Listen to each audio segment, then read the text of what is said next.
Subscribe कीजिए हमारे channel और प्रेस करें बेल आइकन और पाए हर वीडियो को देखने का मौका सबसे पहले। आकाशवाणी काल ने बता दिया था कि ब्रह्मा को कहो ये वेद पढ़े और मैं उसको अंदर से प्रेरणा कर करके कुछ अर्थ बताऊंगा।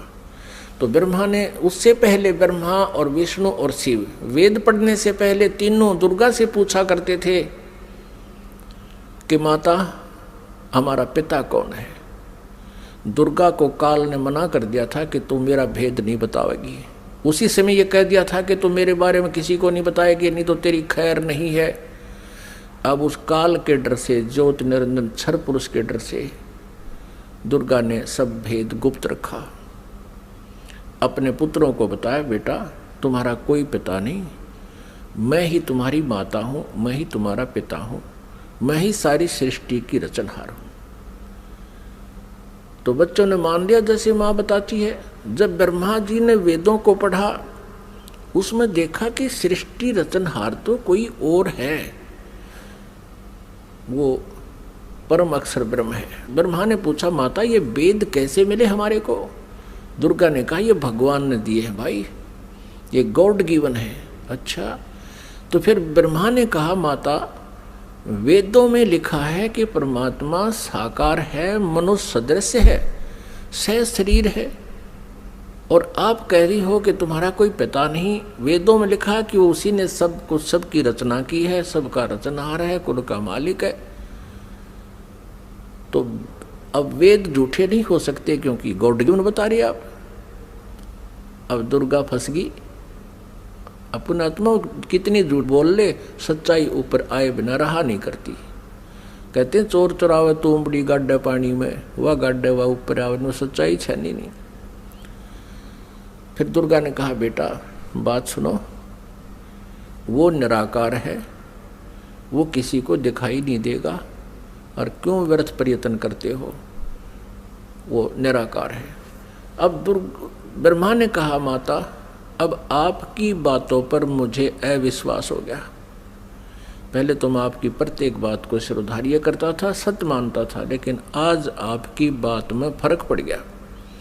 अब मैं नहीं मानूंगा आपसे, मुझे परमात्मा चाहिए, क्योंकि ये आत्मा जब से उस परमेश्वर से बिछड़ी है तभी से उसका अभाव महसूस कर रही है, और उसी समय से खोज में लग गई। यहाँ हम आगे जहाँ हम उसको जिस विधि से खोजना चाहते हैं वो मिल नहीं सकता, क्योंकि चारों वेदों में केवल ब्रह्म तक के पाने की, इस क्षर पुरुष तक के पाने की विधि लिखी है। उस परम अक्षर ब्रह्म के पाने की विधि इसमें ऑप्शन छोड़ रखा है। यजुर्वेद अध्याय नंबर 40 के मंत्र नंबर 10 से लेकर 13 में स्पष्ट किया है। जो वेद ज्ञानदाता ब्रह्म कह रहा है कि उस परमेश्वर के बारे में कोई तत्वदर्शी संत बताओगे, उनसे पूछो। ये वेद भी यही कहते हैं। वेदों का सारांश गीता जी है। गीता जी अध्याय नंबर 4 के श्लोक नंबर 34 में भी यही कहा है। ये गीता ज्ञानदाता ये क्षर पुरुष है, श्री कृष्ण में प्रवेश करके बोलता है। वो भी यही कहता है कि उस परमात्म तत्व की जानकारी की तत्वदर्शी संतों से जाकर समझो, वो बताओगे। तो वेदों में जो प्रमाण लिखा है, तो ब्रह्मा ने सोचा कि वेदों में लिखा है कि ओम का नाम है और ओम नाम से जाप करूंगा मैं। और हठ योग कैसे शुरू किया इसने? अब वेदों में हठ योग करना नहीं लिखा, जैसे तप करते हैं ये ऋषि महर्षि, ये नहीं लिखा कहीं पर भी। लेकिन वो तप कहाँ से ग्रहण किया? इस तप वाला जो हठ योग की साधना कहाँ से ग्रहण करी ब्रह्मा ने? ब्रह्मा जी जब उत्पन्न हुआ, श्री विष्णु जी के नाभि से कमल निकला और उसके ऊपर ये बैठे विराजमान पाया अपने आप को। काफी समय तक उस डंठल को पकड़कर नीचे उतरा, ऊपर नीचे घूमा, कहीं और छोर नहीं मिला, तो वापस उस कमल के फूल पर आकर विराजमान हो गया। तब आकाशवाणी करी क्षर पुरुष ने, ज्योति निरंजन ने, कि तप करो तप करो। अब ब्रह्मा ने वो आकाशवाणी परमेश्वर की मानकर तप शुरू कर दिया। जब इसने 1000 वर्ष तक तप कर लिया, फिर आकाशवाणी हुई कि सृष्टि करो। अब तप से बैटरी चार्ज होगी। तो अब ब्रह्मा जी ने सोचा, वेदों में जो लिखा है ये भी भगवान की वाणी, और जो मैंने सुना हुआ भी भगवान की वाणी। अब वेदों में जो ज्ञान है वो परमेश्वर परम अक्षर ब्रह्म का दिया हुआ है। 5 वेद दिए थे परमेश्वर ने इस क्षर पुरुष को, इसके अंतःकरण में फीड कर दिए थे। अब जैसे किसी अंतःकरण में फीड कर दिए तो समय रख दिया परमात्मा ने, उसके बाद वो अपने आप बाहर आए आने थे वो बाहर, पांचों आगे, लेकिन इसने देखा पढ़ करके 5वें वेद में बहुत जानकारी थी परमपिता की, सत्य पुरुष की, परम अक्षर ब्रह्म की। इसने उसको नष्ट कर दिया और 4 वेद दे दिए। अब चारों वेदों को ब्रह्मा जी ने पढ़ा तो कहा माता इसमें ओम नाम लिखा है और मैं परमात्मा को पाऊंगा। दुर्गा ने कहा कि यदि तेरा पिता तुझे नहीं मिला, तू कहाँ जा रहा है, तो तू क्या करेगा भाई अगर तेरे को तेरा पिता नहीं मिला, क्योंकि उसने प्रतिज्ञा कर रखी है तुम्हें दर्शन नहीं देगा। तो ब्रह्मा ने कहा कि मैं तुझे अपनी शकल नहीं दिखाऊंगा यदि भगवान नहीं मिला, क्योंकि वेदों में लिखा ओम, यजुर्वेद अध्याय नंबर 40 के मंत्र नंबर 15 में स्पष्ट किया कि ओम कर्तु summer कल्वे summer कर्तुम summer.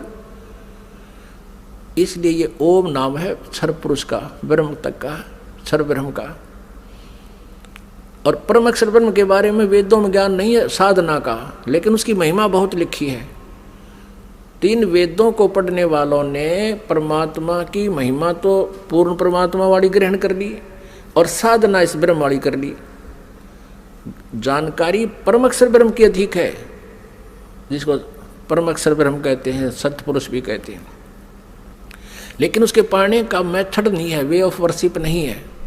Way of worship यानी पूजा की विधि केवल ब्रह्म तक की है, वो ओम नाम है। गीता जी अध्याय नंबर 17 के श्लोक नंबर 23 में 3 मंत्र के जाप का प्रावधान है। ओम तत्सत इति निर्देश है ब्रह्मण त्रिविध समर्थ है।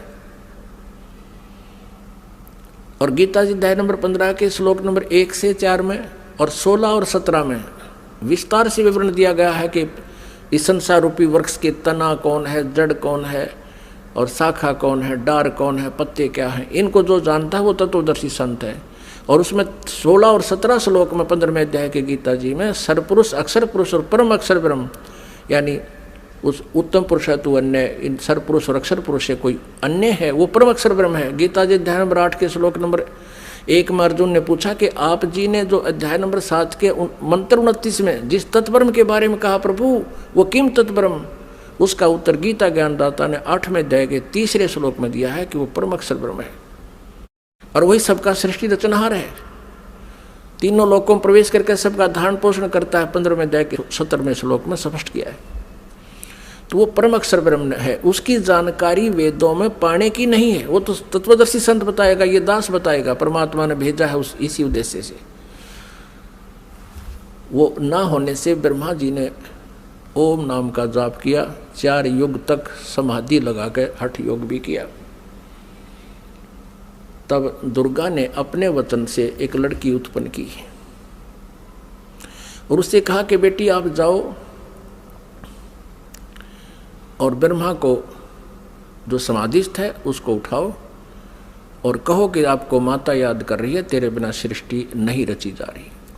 अब 4 युग जब बीत गए, आकाशवाणी की दुर्गा को सरपुरुष ने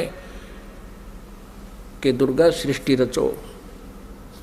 दुर्गा ने कहा, प्रकृति देवी ने कहा कि आपका ज्येष्ठ पुत्र आपकी खोज में गया है, मेरे मना करते करते भी गया है। तब आकाशवाणी से कहा उस काल ने, सरपुरुष ने, कि उसको बुलाओ, मैं कभी दर्शन नहीं दूंगा। तब वो लड़की वहाँ भेजी। लड़की ने जाकर के देखा कि आवाज़ लगाई, ब्रह्मा उठा नहीं। तब दुर्गा से अपना आकाश यानी अंदर से अंतःकरण से फ़ोन किया, टेलीफोन किया कि माता ये उठ नहीं रहा, अब क्या करूं, बहुत आवाज़ लगा ली। दुर्गा ने कहा कि तू इसके चरण स्पर्श कर। चरण स्पर्श करते ही ब्रह्मा की आंखें यानी समाधि टूट गई। सामने देखा युवा लड़की को। ब्रह्मा जी ने कहा कि तू कौन कुलटा आ गई है, तुझे मैं श्राप दूंगा, तू मेरा तप भंग करने को आई है। तब लड़की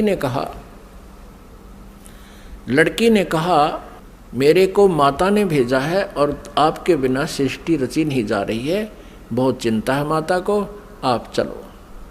तब ब्रह्मा ने कहा कि कैसे चलूं, पिता के दर्शन हुए नहीं, माँ से मैं प्रतिज्ञा करके आया था कि यदि प्रभु मुझे प्राप्त नहीं हुए तो मैं तुझे शकल नहीं दिखाऊंगा, दर्शन नहीं दूंगा, लौट कर नहीं आऊँगा।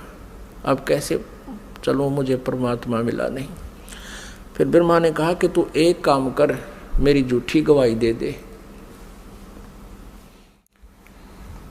तो मैं तेरे साथ चल पड़ूं। अब उस लड़की ने सोचा कि माँ का कार्य नहीं हुआ तो अक्षुब्ध होगी,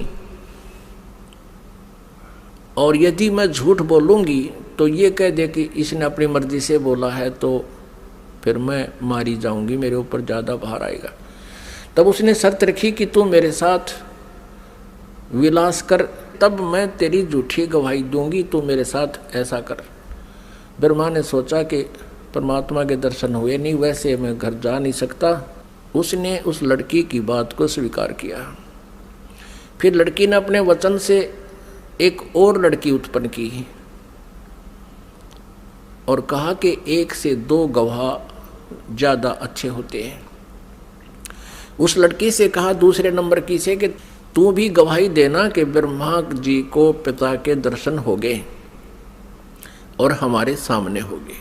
उसने भी यही शर्त रखी, इसी उद्देश्य से, कहीं मैं झूठी ना सिद्ध कर दे मुझे ये और ये आप बच जावें। उस लड़की ने भी वही शर्त रखी ब्रह्मा ने वो स्वीकार किया। अब तीनों के तीनों माँ के पास आ गए, दुर्गा के पास। अब दुर्गा ने पूछा, प्रकृति देवी ने पूछा ब्रह्मा से, क्या आपको अपने पिता के दर्शन हो गए? अब सुनियोजित षड्यंत्र के तहत ब्रह्मा ने कहा हाँ, मुझे पिताजी के दर्शन हो गए।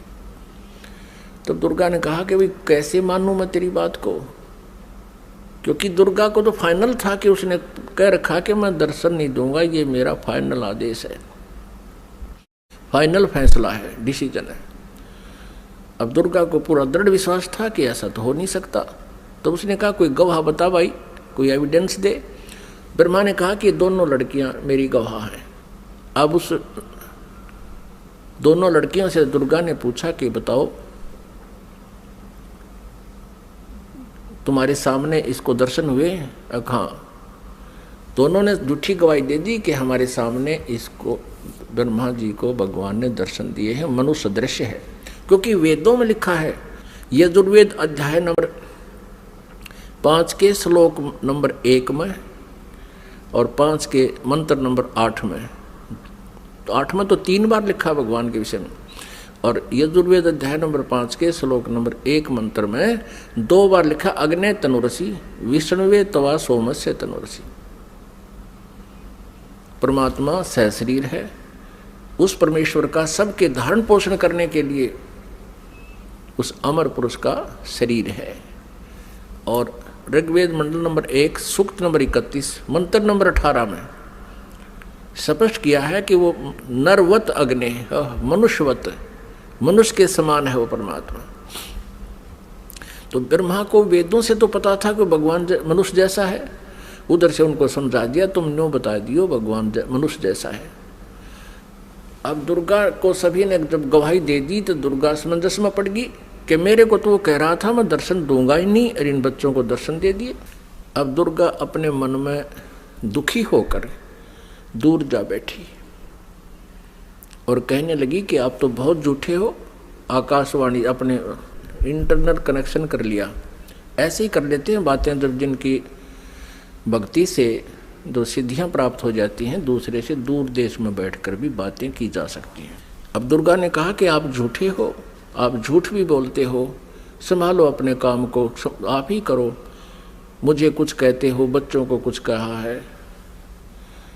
तब उस आकाशवाणी की उस काल ने, ब्रह्म ने, क्षरब्रह्म ने कि तीनों झूठ बोल रहे हैं, मैंने कोई दर्शन नहीं दिए। तब वो आई करड़ी होकर दुर्गा, जैसे जांच अधिकारी को जो पता लग जाता है कि सच्चाई क्या है, पहले तो विनम्रता से पूछता है वो थानेदार, और फिर सोटा ठा के खड़ा हो जाता है, सच्ची बता दो, झूठ बोलते हो तुमने उससे पता किया, मैंने उससे पता किया, वो ऐसे ऐसे कह रहा। तब वो कहने लगा कि मुझे आकाशवाणी हुई है परमात्मा की कि तुमने को कोई दर्शन नहीं हुए हैं। तब ब्रह्मा हंसने लग गया कि माता मैं प्रतिज्ञा करके गया था कि पिताजी के दर्शन नहीं हुए तो मैं आपको दर्शन नहीं दूंगा। पिता के दर्शन हुए नहीं थे, हम तीनों ने मिलकर झूठ बोल दिया वापस आने के लिए। तब दुर्गा ने उन तीनों को श्राप दे दिया। ब्रह्मा को श्राप दिया कि तेरी जग में पूजा नहीं होगी और तेरे जितने भी अनुयायी वंशज होंगे तेरे जैसे लपाड़ लफंडर झूठे होंगे, सच्चाई का पता नहीं होगा पर विद्वान कब आएंगे। तो ब्रह्मा जी के अनुयायी कौन है? ऋषि महर्षि, और उनको वेदों का बिल्कुल ज्ञान नहीं था और मैं ऋषि की पदवी पा गए। अभी दिखाएंगे, घबराना ना, कोई पहली बार सुन रहा हो, पूरी डिटेल दिखाएंगे कि सतयुग के ब्राह्मण और गुरु ऋषियों को वेदों का ज्ञान कैसा था। उनको वेदों का ज्ञान ही नहीं था। अब ब्रह्मा जी को बड़ी चिंता हुई कि मेरे को श्राप दे दिया, मेरी पूजा नहीं होगी। ब्रह्मा मूर्छित हो गया। इस आघात ऐसी लगी उसको,